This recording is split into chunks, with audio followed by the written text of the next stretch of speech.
বন্ধুসকল এইটো কোনো আচৰিত কথা নহয় যে কুকুৰ হৈছে মানুহৰ আটাইতকৈ প্ৰিয় আৰু ভাল বন্ধু কিয়নো কুকুৰ হৈছে আটাইতকৈ স্মাৰ্ট ধেমেলীয়া নিষ্ঠাবান আৰু বিপদ সময়ত মানুহক সহায় কৰিব পাৰে সেইবুলি এইটোৱেই নহয় যে কুকুৰে হৈছে কেৱল মানুহৰ আটাইতকৈ ভাল বন্ধু আজি ইণ্টাৰনেটত বহুতো জন্তু মানুহৰ সৈতে ভাল সম্পৰ্ক গঢ়ি উঠা দেখা যায় উদাহৰণস্বৰূপে মানুহৰ সৈতে বাঘৰ সম্পৰ্ক ৰাজহাঁহৰ সৈতে মানুহৰ সম্পৰ্ক তেন্তে বন্ধুসকল আজি মই আপোনালোকক দেখাব বিচাৰিছোঁ জন্তুৰ সৈতে মানুহৰ ভাল সম্পৰ্ক তেন্তে বন্ধুসকল আজি ভিডিঅ'টো একদম শেষলৈ চাব বুলি আশা কৰিলোঁ হেল্ল' বন্ধুসকল মই আছোঁ ইন্দ্ৰ এণ্ড আপোনালোকে চাই আছে আপোনালোকৰ প্ৰিয় চেনেল আছাম ইন্দ্ৰ তেন্তে বলক আজি ইণ্টাৰেষ্টিং ভিডিঅ'টো আৰম্ভ কৰোঁ নম্বৰ 1 এটা ট্ৰেভেলাৰ পেঙ্গুইন আৰু এজন মানুহৰ মাজৰ ভাল সম্পৰ্ক বন্ধুসকল আপোনালোকে শুনি আচৰিত হ'ব যে এটা পেঙ্গুইনে পেৰেৰা নামৰ এটা মানুহক লগ কৰিবলৈ প্ৰতি বছৰে 8000 কিলোমিটাৰ ভ্ৰমণ কৰে 4 বছৰ আগতে পেৰেৰা নামৰ এজন ব্যক্তিয়ে ৰিঅ' ডি জেনেৰিকোৰ দক্ষিণ উপকূলত দক্ষিণ আমেৰিকাৰ এটা মেগেলানি পেঙ্গুইন উদ্ধাৰ কৰিছিল যি সেইটো অৱস্থাত বহুত আঘাত আৰু ভোকেৰে আৱৰি আছিল আৰু পেৰেৰাই এই পেঙ্গুইনটোক খাবলৈ দিছিল আৰু আঘাতবোৰ ঠিক কৰিছিল হে তেতিয়াৰ পৰা এই পেঙ্গুইন আৰু পেৰেৰা এটা ভাল সম্পৰ্ক গঢ়ি উঠে আৰু পেঙ্গুইনটোৱে পেৰেৰা কেতিয়াও পহৰা নাছিল হেবে প্ৰতি বছৰে 8000 কিলোমিটাৰ অতিক্ৰম কৰি পেৰেৰাক লগ কৰিবলৈ আহে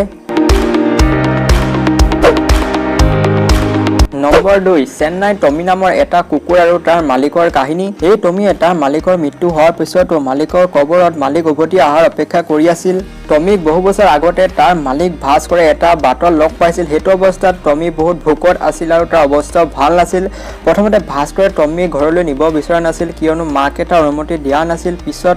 ভাস্কৰ আৰু তাৰ মাকে ঘূৰি আহি টমিক ঘৰলৈ লৈ গৈছিল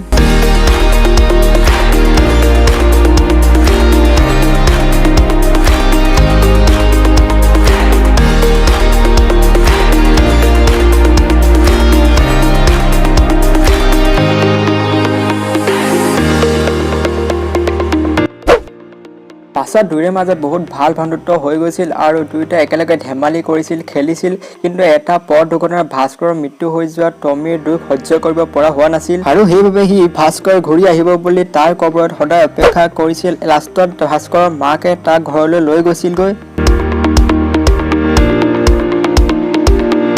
নম্বৰ 3 মেক্সিকোৰ কিয়াৰা নামৰ এটা বাঘৰ কাহিনী তাৰ মালিকে কিয়াৰাক 7 বছৰ আগতে এখন জুত এৰি দিছিল কিয়নো সি বহুত ডাঙৰ হৈ গৈছিল আৰু তাৰ বাবে তাৰ ঘৰত থাকিবলৈ জেগা নাছিল সেইবাবে ইয়াক জুত এৰি দিয়া হৈছিল কিন্তু যেতিয়া তাৰ মালিক 7 বছৰৰ পিছত তাক লগ কৰিবলৈ আহিছিল কিন্তু সি মালিকক কেতিয়া পাহৰি যোৱা নাছিল আৰু দেখক সি কেনেকুৱা কৰিছিল সি মালিকক খাবতি ধৰিছিল কিন্তু মালিকক অকণো কামোৰা নাছিল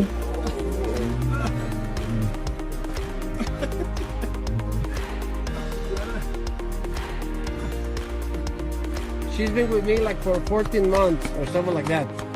And look how much she loves him.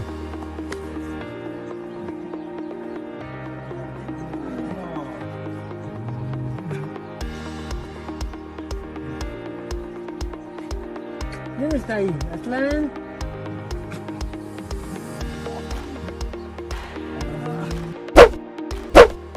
Number 5 এটা ইউৰিকো মাছ আৰু এজন ডুবাৰৰ কাহিনী বন্ধুসকল এজন ডুবাৰে এটা ইউৰিকো মাছক বহুত বছৰ আগতে আঘাতপ্ৰাপ্ত হোৱা দেখিছিল ডুবাৰজনৰ নাম আছিল আৰাকাবা আৰু এই আৰাকাবাই মাছটোক অলপ খাবলৈ দিছিল আৰু তাৰ আঘাতবোৰ ঠিক কৰিছিল আৰু তেতিয়াৰ পৰা সিহঁতৰ মাজত বহুত ভাল বন্ধুত্ব গঢ়ি উঠিছিল আৰু আপুনি জানি আচৰিত হ'ব যে আজিলৈকে সিহঁতে 25 বছৰ হৈ গ'ল সিহঁতৰ বন্ধুত্ব এনে চাব গ'লে মাছৰ লগত বন্ধুত্ব কৰাটো অতি কঠিন কিন্তু আৰাকামা নামৰ ডুবাৰজনে এই সম্ভৱক কৰি দেখালে তেন্তে বন্ধুসকল এই চাই লওক ইউৰোকোৰ লগত ইয়াৰ বন্ধুত্ব বন্ধুসকল আৰাকামা নামৰ ডুবাৰজনক বৰ্তমান জাপানৰ এটা মন্দিৰৰ